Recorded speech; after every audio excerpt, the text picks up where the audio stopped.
नमस्कार मंडळी, Sonal from USA Marathi चॅनलवर आपल्या सगळ्यांचं स्वागत आहे. आणि जर तुम्ही पहिल्यांदा माझ्या चॅनलवर आला असाल तर माझं चॅनल आहे अमेरिकेतील लाईफस्टाईल विषयी आणि बऱ्याच काही नवीन गोष्टींविषयी ज्या तुम्ही बघितल्या नसतील किंवा बघितल्या असतीलही किंवा बघितल्या नसतील तर तुम्ही कुठेही बसून जगाच्या पाठीवर शकता. तर मी आताच रिसेंटली एक फर्निचरचा व्लॉग टाकलेला की इथे फर्निचरच्या किमती कशा आहेत, फर्निचरचा मॉल कसा मजेदार होता, ज्याच्यात लहान मुलांच्या खेळण्याच्या गोष्टी होत्या आणि लहान मुलांना एवढी एक्साइटमेंट होती तिथे जायला. सो आजचा जो व्लॉग आहे त्या व्लॉग मध्ये मी चर्चा करणार आहे की मी विचारलेलं फर्निचर महाग आहे की स्वस्त. आणि मला लोकांनी साधारण मला फर्निचरवरती कमेंट करून म्हटलं की फर्निचर तर काय खूप महाग नाही आहे, $1200-1500 म्हणजे $1200-1500 झाले नाही का सॅलरी प्रमाणे, तर दॅट्स नॉट एक्सपेन्सिव्ह असं बऱ्याच लोकांचं म्हणणं होतं. काहींना वाटलं महाग आहे, काहींना कम्पेअर करायला जमलं नाही. तर मला असं वाटतं की मला इकडे किती खर्च येतात हे सांगायची गरज आहे. म्हणजे मी एक तुम्हाला साधारण अंदाज देते की आमचा महिन्याचा खर्च किती असतो, म्हणजे तुम्हाला अंदाज येईल आणि तुम्ही कम्पेअर करून मग ठरवू शकता की फर्निचर महाग आहे की स्वस्त. तर चला आपण बघूया अमेरिकेत राहणीमानाचा खर्च किती येतो. आता मी राहते बॉस्टनला, त्यामुळे मी बॉस्टनच्या दृष्टीने कंपॅरिझन करून तुम्हाला साधारण अंदाज सांगेल. वेगवेगळ्या स्टेट्समध्ये वेगवेगळे रेट्स असतात प्रत्येक गोष्टीचे, त्यामुळे एक्झॅक्ट कंपॅरिझन करू शकत नाही. म्हणजे मी बॉस्टनला राहते किंवा कोणी सॅन फ्रान्सिस्कोला राहतो किंवा कोणी टेक्सास किंवा कोणी इंडियानापॉलिस, कोणी शिकागो, कोणी ब्लूमिंग्टन इलिनॉय, ठिकाणी कॉस्ट ऑफ लिव्हिंग वेगळी असते. म्हणून इकडे प्रत्येक स्टेटची जर कॉर्पोरेटमध्ये कंपॅरिझन केली तर त्यांनी प्रत्येक स्टेट्सला असं कॅटेगराईज केलेलं असतं की ए क्लास म्हणजे खूप जास्त खर्च, सॅन फ्रान्सिस्को थोडक्यात, ए प्लस म्हणजे खूप जास्त महाग, त्याच्यानंतर ए म्हणजे थोडं कमी महाग, मग बी, मग सी क्लास. याचा अर्थ असा नाही की त्या सिटीज खराब आहेत, याचा अर्थ असा आहे की कॉस्ट ऑफ लिव्हिंग हळूहळू हळूहळू कमी होत जाते. म्हणजे कॉस्ट ऑफ लिव्हिंग इथे असेल सॅन फ्रान्सिस्कोची, बॉस्टनची इथे असेल, न्यूयॉर्कची इथे असेल, तर टेक्सासची कदाचित थोडी खाली असेल, शिकागोची थोडी अजून खाली असेल. म्हणजे एक अंदाज सांगते मी तुम्हाला की कॉस्ट ऑफ लिव्हिंगमुळे खूप फरक पडतो. मी सुरुवात करेन बॉस्टन पासून, कारण मी बॉस्टनमध्ये राहते ऑफकोर्स. सो समजा कोणी अपार्टमेंट घेतलं, पहिलं आल्यावर तिथं अपार्टमेंटच लागतं राहायला, बरोबर, 1 बेडरूम किंवा 2 बेडरूम. तर बॉस्टनमध्ये रेंट खूपच महाग आहे. म्हणजे जर तुम्ही शहरापासून जर लांब गेलात राहायला तर तुम्हाला 2 बेडरूमचे साधारण 1600 किंवा 1800 पे करायला लागतील आणि 1 बेडरूमचे अराउंड $1200 ते $1400 पे करायला लागतात. हे झालं महिन्याचं भाडं. त्यामुळे भाड्यानंतर दुसरी गोष्ट येते ती म्हणजे ग्रोसरी. इथे 2 प्रकारची ग्रोसरी करायला लागते, एक इंडियन ग्रोसरी आणि एक जी तुम्ही अमेरिकन दुकानांमध्येही जाऊन वस्तू घेऊ शकतात, म्हणजे भाज्या वगैरे. पण तुम्हाला काही इंडियन क्लासिक भाज्या आहेत, डाळी, नंतर आपले वेगवेगळ्या ज्या इंडियन गोष्टी आहेत, काय तुम्हाला टोस्ट घ्यायचे असतील, बॉन बिस्किट घ्यायचे असतील मुलांसाठी, स्पेसिफिक इंडियामध्येच मिळतात, त्या तुम्हाला इंडियन स्टोअरमध्येच मिळणार. आणि मग तुम्ही जेवढं घेणार त्याच्याप्रमाणे कॉस्ट असते. तर साधारण मी म्हणेन की दोघांसाठी $500 ते $600 पर महिना पकडून चालूया आपण. हे झालं महिन्याचं भाडं घराचं, त्याच्यानंतर झाला हा ग्रोसरीचा खर्च. आणि त्याच्या व्यतिरिक्त अजून बऱ्याच गोष्टी लागतात ज्या अमेरिकन दुकानातून आणायला लागतात, जसे टॉयलेट पेपर्स आहेत, किचन टॉवेल्स आहेत, किचन नॅपकिन्स आहेत, आणि अशा बऱ्याच गोष्टी आहेत ज्या तुम्हाला अमेरिकन स्टोअरमध्ये घेऊ शकतो, ज्या आपण होलसेल स्टोअरमध्ये घेऊ शकतो. जसं इथे बीजेस आहे, कॉस्को आहे आणि वेगवेगळ्या ठिकाणी सॅम्स क्लब आहे. असे बऱ्याच ठिकाणी होलसेलची दुकानं आहेत ज्यांची एक इयरली मेंबरशिप असते $50 किंवा $100, पण तुम्हाला डिस्काउंटेड प्राइसमध्ये, डिस्काउंटेड म्हणजे मी म्हणेन की बल्कमध्ये मिळतं खूप. तर तुम्ही त्या दुकानांमध्ये जरी गेलात तरी तुम्ही पकडा की महिन्याचा खर्च तुमचा दोघांचा मिळून इझिली 300 ते 400 पकडूनच चाला. कारण टॉयलेट पेपर आणि हे सगळं घ्यायला गेलं की अजून बऱ्याच गोष्टी घ्यायला लागतात. राईट, टॉयलेट क्लिनर घ्या, हे घ्या, ते घ्या, हाताचं साबण घ्या, अशा बऱ्याच गोष्टी वाढत जातात. सो तेल घ्यावं लागतं आणि सगळं डबल येतं तिकडे. त्यामुळे तुम्ही 500 तर मिनिमम चला. म्हणजे तुमचा इंडियन ग्रोसरी आणि अमेरिकन ग्रोसरी असे 2 खर्च झाले. महिन्याला किंवा 2 महिन्याला म्हणू शकतो, कारण तेलाचे डबे एवढे मोठे मोठे असतात, डबल असतात, तर तुम्हाला दर महिन्याला जाऊन घ्यायची गरज नसते. तुमचा एकच तेलाचा डब्बा बरेच दिवस चालेल, पण बाकीच्या गोष्टी ज्या आहेत त्या तुम्हाला आणायला लागतील. सो 300 करूया आपण. 300 अमेरिकन ग्रोसरीचा पकडू आणि 500 इंडियन ग्रोसरीचा. ते पण कमी जास्त प्रमाणात खाण्यावरती अवलंबून असतं, कारण सगळेच जण इंडियन स्टोअरमध्ये जाऊन दर आठवड्याला भाज्या आणत नाहीत इकडे. शुक्र, शनी, रवी लोक बाहेरही खायला जातात, स्पेशली जेव्हा नवरा बायको असतील, नवीन नवीन आले असतील, तर इथे वेगवेगळ्या रेस्टॉरंट्समध्ये सगळ्यांना एक्सप्लोर करायला आवडतं. त्यामुळे ते मी म्हणेन की तो एक वेगळा ॲडिशनल खर्च पकडूया. सोशलायझिंग किंवा एंटरटेनमेंट, बाहेर फिरायला जाणं, पिक्चर बघणं किंवा गाडी घेऊन फिरायला जाणं, म्हणजे तो एक खर्च झाला. आणि जर स्टेशनच्या जवळ राहत असाल तर तुम्ही ट्रेननी प्रवास करू शकता इकडे बॉस्टनमध्ये. आणि ट्रेननी बऱ्याच गोष्टी अवेलेबल आहेत ज्या तुम्ही जाऊ शकता. म्हणजे ऑफिस ट्रेन स्टेशनच्या जवळ असेल तर ट्रेननी जाऊ शकता. महिन्याला तिथे $100 ट्रेनचा पास असतो, पण तुम्हाला घर तसं बघायला लागतं, अपार्टमेंट, आणि मग त्यामुळे तुम्ही चालत जाऊ शकता. पण जेव्हा नोकरी करायला लागतात तेव्हा तुम्हाला वाटतं की मी एवढं भाडं कशाला देऊ स्टेशन जवळ राहून, आहे की नाही. मी थोडं लांब जातो आणि लांब घर घेतो. तर लांब घर घेतल्यावरती कदाचित तुम्हाला छान 2 बेडरूमचं घर 1600 मध्ये सुद्धा मिळू शकतं आणि 1500 सुद्धा मिळू शकतं. पण तुम्हाला गाडी लागणार. मग गाडी द्यायची असेल तर युज्ड कार्स इथे खूप चांगल्या मिळतात. जर एखाद्या गाडीचं मायलेज 60, 70, 80 हजार असेल तर तुम्हाला 5 ते 6, 7 तुमच्या आवडीप्रमाणे, फोर्ड आहे, होंडा आहे, टोयोटा आहे, साधी गाडी एखादी घेतली तर तुम्हाला ती त्या रेंजमध्ये मिळू शकते. इकडे राहिलं की अपार्टमेंटमध्ये भाड्यामध्ये नॉर्मली पाणी फक्त इन्क्लुडेड असतं, पण कधी कधी हीट इन्क्लुडेड असते आणि इलेक्ट्रिसिटी तुम्हाला भरायला लागते. सो त्याला युटिलिटीज म्हणू. सो इलेक्ट्रिसिटीचं बिल किंवा कधी कधी कॉन्डो फी मध्ये हीट इन्क्लुडेड नसते, म्हणजे ते खूपच महाग पडते, कारण हीट इथे विंटरमध्ये लागतेच लागते. आता आमच्याकडे पण हीट चालू झाली आहे, त्यामुळे हीटचं बिल तुम्ही पकडून चला साधारण $100 ते $150. जर ते कॉन्डो फी मध्ये तुमच्या इन्क्लुडेड असेल तर चांगली गोष्ट आहे, किंवा रेंटमध्ये इन्क्लुडेड असेल तर चांगली गोष्ट आहे. पण नसेल तर तुम्हाला ते फॅक्टर करायला लागेल. पाणी, नंतर सुवर चार्जेस, हे सगळे चार्जेस ऍड ऑन होतात, ते 50-60 पकडा. नंतर इलेक्ट्रिसिटीचं बिल $40-50. हे सगळे घराच्या युटिलिटीज झाल्या. ट्रॅश रिमूव्हल वगैरे नॉर्मली अपार्टमेंटच्या भाड्यामध्येच कव्हर होतं. जर तुम्ही स्पेशली सिंगल फॅमिली म्हणजे बंगलो टाईप घरात राहत असाल तर ते ट्रॅश रिमूव्हल वगैरे ऍडिशनल असतं. गराज म्हणजे तुम्ही अपार्टमेंटमध्ये जरी राहत असाल तर तिथे पण ते ऑप्शन देतात की ओपन पार्किंग असेल तर नॉर्मली चार्जेस कमी असतात.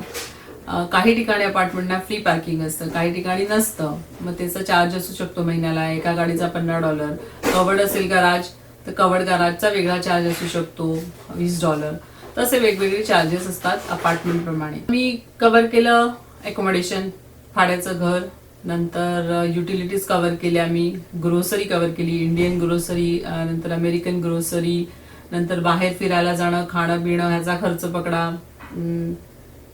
जर 2 जण जेवायला गेले बाहेर इंडियन रेस्टॉरंटमध्ये तर इंडियन रेस्टॉरंट इकडे स्पेशालिटी रेस्टॉरंट आहे, तर तुम्हाला कमीत कमी $40 ते $60 पडू शकतात. ते पण डिपेंड करतं काय खातात, व्हेज नॉन व्हेज, आणि प्रत्येक रेस्टॉरंटचे भाव वेगळे असतात. $12 ते $16-20 पर्यंत साधारण एका डिशचा भाव असतो.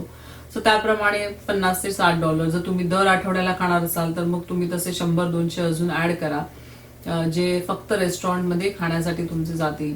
म्हणजे आपण त्याला रिक्रिएशन म्हणू. रिक्रिएशनमध्ये मी आउटिंग, नंतर रेस्टॉरंटमध्ये बाहेर खाणं आणि फिरणं, ह्या सगळ्या गोष्टी जर पकडल्या तर तुम्ही साधारण 300-400 डिपेंडिंग अपॉन तुमच्या काय सवयी आहेत, किती फिरायला आवडतं किंवा किती खायला आवडतं त्याप्रमाणे त्या तुम्ही पकडू शकता. सो तो एक खर्च झाला. इन्शुरन्सचे पण पैसे भरायला लागतात, म्हणजे मेडिकल इन्शुरन्स, कारण इथे मेडिकल खूपच महाग आहे. म्हणजे बरेचदा नवीन आले की लोक म्हणतात कशाला पाहिजे इन्शुरन्स, डेंटल इन्शुरन्सची काही गरज नाही, डोळ्यांच्या इन्शुरन्सची काही गरज नाही. आणि अचानक जेव्हा काही अर्जन्सी येते तेव्हा जेव्हा जायला लागतं डॉक्टरकडे तेव्हा मात्र बिल असं मोठं येतं, म्हणजे इमॅजिनच करू शकत नाही. म्हणजे साधारण दात दुखत असेल आणि दात त्याच्यामध्ये रूट कॅनल करायचं असेल तर $1500-1800 असा भाव असतो. आणि जर इन्शुरन्स नसेल तर हे तुम्हाला सगळं तुमच्या पॉकेटमधनं द्यायला लागतं. आणि इन्शुरन्स असेल तर नॉर्मली इन्शुरन्सने सगळ्या मेडिकल फॅसिलिटीज बरोबर आपले रेट्स निगोशिएट केलेले असतात. त्यामुळे तो तुम्हाला 1500 दिसतो पेपरवर, पण तुम्हाला त्याचा फक्त थोडाच पोर्शन भरायचा असतो. तर त्यामुळे महिन्याला प्रत्येक कंपनी, तुम्ही ज्या कंपनीत नोकरी करता ती तुमचे इन्शुरन्सचे पैसे कट करते, कारण तुम्ही इन्शुरन्स घेता. तर तुमच्या महिन्याला फॅमिलीचा समजा नवरा बायको किंवा इवन मुलं जरी असतील तरी साधारण 300 ते 500च्या दरम्यान इन्शुरन्स जाऊ शकतो, डिपेंडिंग अपॉन कोणता प्लॅन आहे. कारण इथे खूप प्लॅन्स आहेत. म्हणजे जर तुम्ही टोटल गोळाबेरीज केली तर मी जसं सांगितलं तसं अपार्टमेंटचा भाड्याचा खर्च, आपण 1 बेडरूमचं अपार्टमेंट बघूया, साधारण 1400 किंवा 1500 पकडूया आपण. आणि ते पण मी सबर्ब्स मध्ये बोलते. म्हणजे जर बॉस्टन डाऊनटाऊन मध्ये राहायला गेलात, जिथे युनिव्हर्सिटीज वगैरे आहेत, तिकडे जर तुम्ही भाडं बघायला गेलात तर तिकडे तर भाडं 2000 वगैरे पडू शकतं, 2-2500. तिकडे तर खूपच महाग आहे. पण म्हणूनच तुम्ही बघाल तर स्टुडंट्स वगैरे नेहमी शेअरिंगवर राहतात. म्हणजे 2 बेडरूम असेल तरी 3 मुलं राहतील, तर 2000 असतील तर ते तिघांमध्ये डिवाइड होतील. किंवा जर त्यांनी ठरवलं की ट्रेनने आपण जरा लांब जाऊ आणि तिकडे घर घेऊ आणि आपलं 1500 भाडं आहे आणि आपण तिघं राहू, तर 500 पडतील त्यांना. असं असं करून मग त्यांचा सगळा खर्च डिवाइड होतो. पण जर फॅमिली असेल तर शेअरिंग फार कमी प्रमाणात होतं. त्यामुळे मग तुमची फॅमिली, तुमची मुलं असतील तर तुम्ही त्याच्यात राहता. मग घराचं भाडं तुम्हालाच भरायचं आहे. 1500 पकडू आपण 1 बेडरूम चं घेऊन मिनिमम. 1 बेडरूमचं 1500, नंतर ग्रोसरीचा 500, इंडियन ग्रोसरीचा, नंतर अमेरिकन ग्रोसरी 300 पकडा, 800 झाले. म्हणजे 1200 आणि 800 2000 इथेच झाले. मग नंतर तुम्हाला तुमचा मेडिकल इन्शुरन्स तो $300. आणि नंतर घरात ज्या राहता भाड्याच्या तिथे पण रेंटल इन्शुरन्स घ्यायला लागतो. कारण जर काही चुकून काही झालं, आपण गॅसवरती काम करतो, आपण फोडण्या देतो, मग ते तेल उडतं, मग काय झालं, आग लागली, काय झालं, तर आपलं घर प्रोटेक्ट असलं पाहिजे. त्यामुळे आपल्याला रेंटल इन्शुरन्स घ्यायला लागतो. तो साधारण $50-60 वगैरे पडू शकतो तो. नंतर ट्रॅव्हलिंगचा खर्च, ट्रेननी गेलात तर स्वस्त पडेल, कारण तो ट्रेनचा जो पास असतो महिन्याचा तोच बसला पण चालतो. त्यामुळे ट्रेन बस तुम्ही काही घ्या, महिन्यात किती वेळा प्रवास करा, तुमचा महिन्याचा पास $80 मला वाटतं असेल तर म्हणजे तुम्हाला जास्ती काही खर्च करायला लागत नाही. फक्त ट्रेन घ्या, बस घ्या, चावून घ्या, पण चालावं लागेल तुम्हाला. आणि गाडी घेतली तर गाडीचा खर्च वेगळा, 5-6 हजार त्याचे पकडा. मग त्याचा EMI चालू होणार. मग गाडीचा इन्शुरन्स घ्यायला लागणार. म्हणजे जर गाडी समजा घेतली आपण 6000ची, तर गाडीचा EMI आणि गाडीचा हप्ता महिन्याचा काय $150-200 तो एक ऍड करायला लागेल. रेंटल इन्शुरन्स ऍड करायला लागेल, $60-80 जो पण आहे तो घरावरती डिपेंड करतं. कार्पेट असेल तर जास्त असू शकतो, पेट्स असेल तर अजून वाढू शकतो. तर अशा प्रकारे तुम्ही बघितलं तर जवळजवळ 2,000 ते 2,500 किंवा 3,000 एवढी साधारण कॉस्ट असू शकते. नाव मुलांचं मी पकडलंच नाहीये. समजा दोघंही नवरा बायको नोकरी करत असतील आणि काही सपोर्ट सिस्टीम नसेल, म्हणजे आई वडील किंवा सासू सासरे इथे त्यांना यायला शक्य नसेल, किंवा ते वयस्कर असतील आणि मुलांना सांभाळायला येऊ शकत नसेल, किंवा त्यांना आवडत नसेल इकडे अमेरिकेत यायला, तर तुम्हाला तुमच्या मुलांना डे केअरमध्ये ठेवायला लागतं.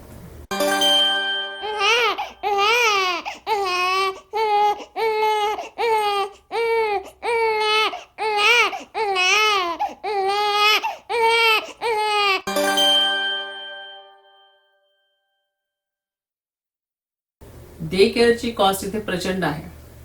म्हणजे आफ्टर सॅन फ्रान्सिस्को मी म्हणेन की बॉस्टनची डे केअरची कॉस्ट भरपूर जास्त आहे. जर तुम्ही साधारण डे केअर जरी मध्ये ठेवलं तरी तुम्हाला 5 दिवसांचे, म्हणजे ते तासांप्रमाणे पण रेट्स बदलतात, पण तुम्ही मिनिमम पकडा की 8 तास तुम्ही ठेवणार असाल 5 दिवस, तर मिनिमम आठवड्याचे 500 तर पकडूनच चालायला लागेल. मग असे महिन्याचे किती झाले? 2000. म्हणजे एवढा खर्च आहे डे केअरचा. तुम्ही म्हणा दोघं कमवतात त्यात काय हरकत आहे, तर इतका पगार आहे, तर ते आपण पुढच्या ब्लॉग मध्ये बघूया की किती पगार आणि किती सॅलरीज मिळतात इकडे सगळ्यांना, जेव्हा मुलं किंवा मुली येतात IT मध्ये किंवा कोणत्याही फील्डमध्ये येतात तेव्हा.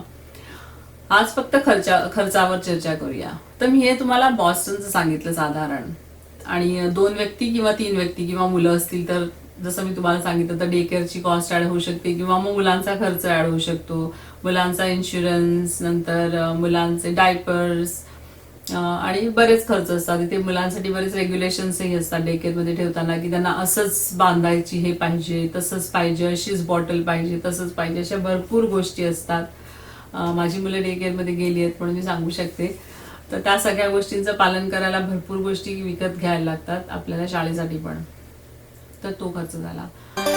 मग स्टुडंट्स, तुम्ही म्हणाल मग स्टुडंट्स कसे इथे येऊन राहतात आणि कसं काय मॅनेज करतात त्यांच्या कॉलेजच्या फी बरोबर. तर स्टुडंट्सचं असं आहे की मी जसं सांगितलं, स्टुडंट्स नॉर्मली शेअरिंगमध्ये राहायला जातात, कारण एवढं पॉसिबल नाहीये की आपण फी पण भरू आणि एकटं पण राहू, म्हणून त्यांना शेअरिंग शिवाय काही जास्त पर्याय नसतो. म्हणून मग ते 2 बेडरूम 3 बेडरूमची घरं बघतात. मग एखादी कोणीतरी व्यक्ती असते जी मास्टर एग्रीमेंट साईन करते, डिपॉझिट भरते आणि मग बाकीच्या मुलांकडून पैसे घेते. मग समजा $1500 अपार्टमेंट असेल, 2 बेडरूम, 3 मुलं राहिली तर 500 500 500 $500 म्हणजे एकदमच खर्च कमी झाला ना. कारण मेन खर्च तर राहण्याचाच आहे इकडे, अपार्टमेंटमध्ये राहायचा. ट्रॅव्हलिंग जर करायचं असेल तर ट्रेननी जायचं असेल तर पास कोणी कोणाचाही वापरू शकतो. त्यामुळे जर त्यांना रोज जायची गरज नसेल तर ते पास सुद्धा ऑल्टून पाल्टून वापरू शकतात कोणी, ते पण सेव्हिंग होऊ शकतं. गाडी घेतली तर मी सांगितलं गाडीचा खर्च किती आहे. तर असे गोळाबेरीज करून तुम्ही बघितलं तर साधारण कॉस्ट ऑफ लिव्हिंग बॉस्टनमध्ये बघायला गेलं तर 2 ते 2,500 मिनिमम दोघांची फॅमिली, किंवा मुलं असतील तर प्लस डे केअर करा. डे केअरची कॉस्ट मी सांगितली तशी साधारण 400 ते 500 एका आठवड्याची. असे 4 आठवडे पकडा तुम्ही एका महिन्याचे, म्हणजे 2,000, म्हणजे ती डे केअरची कॉस्ट अजून ऍड होईल. आणि जर डे केअरमध्ये नसेल पाठवायचं आणि घरी ठेवायचं असेल तर नॅनी सुद्धा खूप पैसे घेतात इकडे. म्हणजे नॅनी जर इथे सर्टिफाईड नॅनी असेल तर मिनिमम त्यांचा रेट $15 तासाचा असतो. आणि जर तुम्ही सर्टिफाईड नाही बघितली, म्हणजे इथे बरेच जण असतात जे H4 वर असतात, बऱ्याच जणांच्या घरामध्ये त्यांची आई किंवा मिसेस H4 वर असेल तर ते प्रिफर करतात त्याची कामं करायला. मग ते कधी कधी कमी चार्ज करतात, $12-15 तरी पण चार्ज करतात. आणि बरेच इंडियन्स प्रिफर करतात की चला इंडियन नॅनी असेल तर बरं होईल, त्यांना माहित असेल कसं सांभाळायचं, कसं खाऊ घालायचं वगैरे. तर त्यामुळे ते लोक घेतात. ते लिगल नाहीये, पण कमी चार्ज मध्ये तुम्हाला ते थोड्या कमी प्रमाणात म्हणेन मी ते मिळू शकतात. आणि तुम्ही मुलांना घरी ठेवून त्यांच्याकडनं सांभाळून घेऊ शकता. तर ही आहे कॉस्ट ऑफ लिव्हिंग बॉस्टनची. जर तुम्ही दुसऱ्या या लोकेशन मध्ये गेलात, आता विंग्टन इलिनॉय किंवा नंतर ह्युस्टन टेक्सास, किंवा अजून कुठले असे छोटे जे टाउन्स आहेत जिथे जास्त ऍक्सेसिबिलिटी नसते, जिथे जास्त ट्रेन नसते, त्या तशा शहरांमध्ये तुम्ही बघायला गेलात तर कॉस्ट ऑफ लिव्हिंग थोडी कमी असते. म्हणजे शिकागो म्हणा किंवा अजून दुसरे कुठले कुठले शहर आहेत तिथे कॉस्ट ऑफ लिव्हिंग थोडी कमी आहे बॉस्टनपेक्षा. तुम्ही त्याच्यापेक्षा अजून छोट्या गावांमध्ये जाल तर तिथे कॉस्ट ऑफ लिव्हिंग अजून कमी असेल. म्हणजे भाड्याचं घर तुम्हाला, टाउन हाऊस सुद्धा तिकडे तुम्हाला $800 मध्ये मिळेल. अख्खं टाउन हाऊस, हो, 3 बेडरूमचं. म्हणजे एवढा फरक पडतो. तर मला माहितीये की माझे काही फ्रेंड्स जातात ब्लूमिंग्टन इलिनॉय मध्ये आणि आयोवा, नंतर मला आता नावं पण आठवत नाहीत गावांची, पण तिथे तुम्ही राहत असाल तर तुम्हाला ह्या किमतीत जास्त मोठं घर मिळू शकतं. म्हणजे ऑफकोर्स तुम्ही 1 बेडरूमचं घर घेतलं तर त्याचं मग भाडं असेल $500. मग त्याच्यामुळे तुमची कॉस्ट अतिशय कमी होते. पण ऑफकोर्स तुम्हाला ट्रॅव्हलिंगला मग तिकडे ट्रेन बस नसेल, मग तुम्हाला गाडी कंपल्सरी घ्यावी लागेल. तुम्हाला एंटरटेनमेंटचे जास्त ऑप्शन्स नसतील कदाचित. रेस्टॉरंट्स जसं बॉस्टनला खूप ठिकाणी रेस्टॉरंट्स आहेत, तुम्ही छोट्या गावात गेलात तर कदाचित 2च इंडियन रेस्टॉरंट असतील. सो असं प्रत्येक स्टेट वाईज, प्रत्येक city wise cost of living बदलते. मी तुम्हाला एक ढोबळमानाने अंदाज सांगितला की बॉस्टनला राहिल्यावर दोघांचा किंवा तिघांचा खर्च किती येऊ शकेल. जसं मी सांगितलं तसं 2-2.5 हजार पर्यंत खर्च होईल. स्टुडंट असेल तर तो खर्च कमी होतो, कारण स्टुडंट्स नॉर्मली काटकसरीने राहतात. सो अशी आहे मजा अमेरिकेतली. आणि अमेरिकेत किती खर्च येतो राहणीमानाचा हे मला तुम्हाला सांगायचं होतं. पुन्हा म्हणजे आपण मोठे मोठे शहर जर बघितले भारतातले आपल्या, तर तिकडे राहणीमान महाग असतं, राईट. मुंबई म्हणा, बँगलोर म्हणा, दिल्ली म्हणा, नोएडा म्हणा, पुण्याला म्हणा. पण ते जर तुम्ही लांब लांब गेले, पुण्याला किंवा मुंबईला पण लांब लांब गेले, राहिलो आपण स्टेशन म्हणजे मुख्य सिटी पासून, तर जसं राहणीमान आणि खर्च कमी होत जातो. इकडे नॉर्मली स्टार्ट केल्यावरती कोणी लगेच तर घर घेत नाही, त्यामुळे भाडं देणं तर जरुरी असतं. आणि मग प्रत्येकाच्या जरुरीतीप्रमाणे त्यांना घरं घ्यावी लागतात. म्हणजे त्यांचं नोकरी कुठे आहे, नोकरी जर बॉस्टनमध्येच असेल तर ट्रेनच्या जवळ राहणं त्यांना भाग पडतं. जर बॉस्टनच्या बाहेर असेल कुठेतरी आउटस्कर्ट्सला, तर मग ते लांबही राहू शकतात. म्हणजे फॉर एक्झाम्पल तुम्ही बॉस्टनच्या पासून बरंच लांब अजून एक छोटंसं शहर आहे जे बॉस्टनमध्ये कनेक्टेड आहे ट्रेननी, पण ते खूप लांब आहे, 1.5 तासावर, रोड आयलंड. तिकडे तुम्हाला भाडं कमी लागेल. पण रोड आयलंड वरून बॉस्टनला यायचं असेल तर तुम्हाला ट्रेनसाठी सकाळी सकाळी उठायला लागेल, कम्प्युटर रेल घ्यावी लागेल आणि 1 ते 1.5 तासाचा प्रवास करून तुम्हाला बॉस्टनला यायला लागेल नोकरीला, आणि तसं जायला लागेल. म्हणजे हे आपण मुंबईत कसं धकाधकीचं जीवन जगतो तसं जगायला लागेल. पण जर तुम्हाला त्रास कमी करायचा असेल आणि तुम्हाला वाटेल मी कशाला राहू रोड आयलंडला, मी तर बॉस्टनच्या जवळच राहतो, तर ऑफकोर्स तुमचं भाडं वाढेल आणि मग बाकीची कॉस्ट ऑफ लिव्हिंग वाढेल. तर अशा प्रकारे अमेरिकेत तुम्ही कुठे राहता, कुठल्या शहरात, कुठल्या स्टेटमध्ये, त्याप्रमाणे तुमचं कॉस्ट ऑफ लिव्हिंग मध्ये फरक पडतो. मग तुम्ही म्हणाल तुम्ही तर डॉलरमध्ये कमवता. मग आम्ही डॉलरमध्ये किती कमवतो? मी आता खर्च तर सांगितले, पण डॉलरमध्ये किती कमवतो म्हणजे तुम्ही एक गोळाबेरीज करू शकता की इन्कम किती आणि खर्च किती राहण्याचा. तर तो मी तुम्हाला सांगेन माझ्या पुढच्या ब्लॉगमध्ये. त्याच्यासाठी तुम्हाला थोडं थांबायला लागेल. पण तुम्हाला काहीही प्रश्न असतील कॉस्ट ऑफ लिव्हिंगची, किंवा तुम्ही कुठे येत असाल स्टुडंट म्हणून किंवा तुमच्या नोकरीसाठी येत असाल, तर मला नक्की कमेंट करून सांगा. आणि तुम्हाला काहीही प्रश्न असेल तर मला विचारा. जॉग्राफी माहिती असायला पाहिजे की कुठल्या शहरात येत आहे तुम्ही, कॉस्ट ऑफ लिव्हिंग किती आहे, मग तुमचं इन्कम त्याच्याप्रमाणे आहे की नाही, त्या सगळ्या गोष्टींचा विचार करायला पाहिजे तुम्हाला. त्यामुळे जर तुम्हाला भारतात कोणी ऑफर दिली अमेरिकेच्या आणि सांगितलं मला एवढी सॅलरी मिळते, तर बघायला लागेल की तुम्ही कुठे येत आहात, वेस्ट कोस्टला येत आहात, ईस्ट कोस्टला येत आहात की मिड वेस्टला येत असाल, आणि मग त्याची कॉस्ट ऑफ लिव्हिंग आहे, त्या शहरामध्ये किती राहणीमानाचा खर्च, काय भाडं किती लागतं, या सगळ्या गोष्टींची तुम्हाला माहिती पाहिजे. जर तुम्हाला काही प्रश्न असतील किंवा तुम्ही इथे येणार असाल किंवा तुमच्या ओळखीचे कोणी इथे येणार असाल आणि त्यांना काही प्रश्न असतील इकडच्या राहणीमानाविषयी, कॉस्ट ऑफ लिव्हिंग विषयी, तर जरूर मला कमेंट करून विचारा, सांगा. मी तुमची त्या प्रश्नांची उत्तरं देईन. आणि तुम्हाला अजून कोणत्या विषयावर माहिती हवी आहे मला सांगा, म्हणजे मी त्याप्रमाणे नवीन ब्लॉग बनवेन. आणि थोडं थांबायला लागेल तुम्हाला. तुम्हाला जर माहिती करायची असेल की इकडे आमची सॅलरी किती आहे, आम्ही किती कमवतो, जर हे बघायचं असेल तर माझ्या चॅनलला नक्की तुम्ही सबस्क्राईब करा, म्हणजे तुम्ही हा ब्लॉग मिस करणार नाही. आणि नोटिफिकेशन बेलवरती पण, आयकॉनवरती पण प्रेस करा, म्हणजे तुम्हाला माझा नेक्स्ट व्हिडिओ आला की लगेचच कळेल. आणि माझं चॅनल बघत राहा, सोनल फ्रॉम USA मराठी. चला तर आपण पुन्हा भेटू पुढच्या ब्लॉगमध्ये. तोपर्यंत बाय बाय.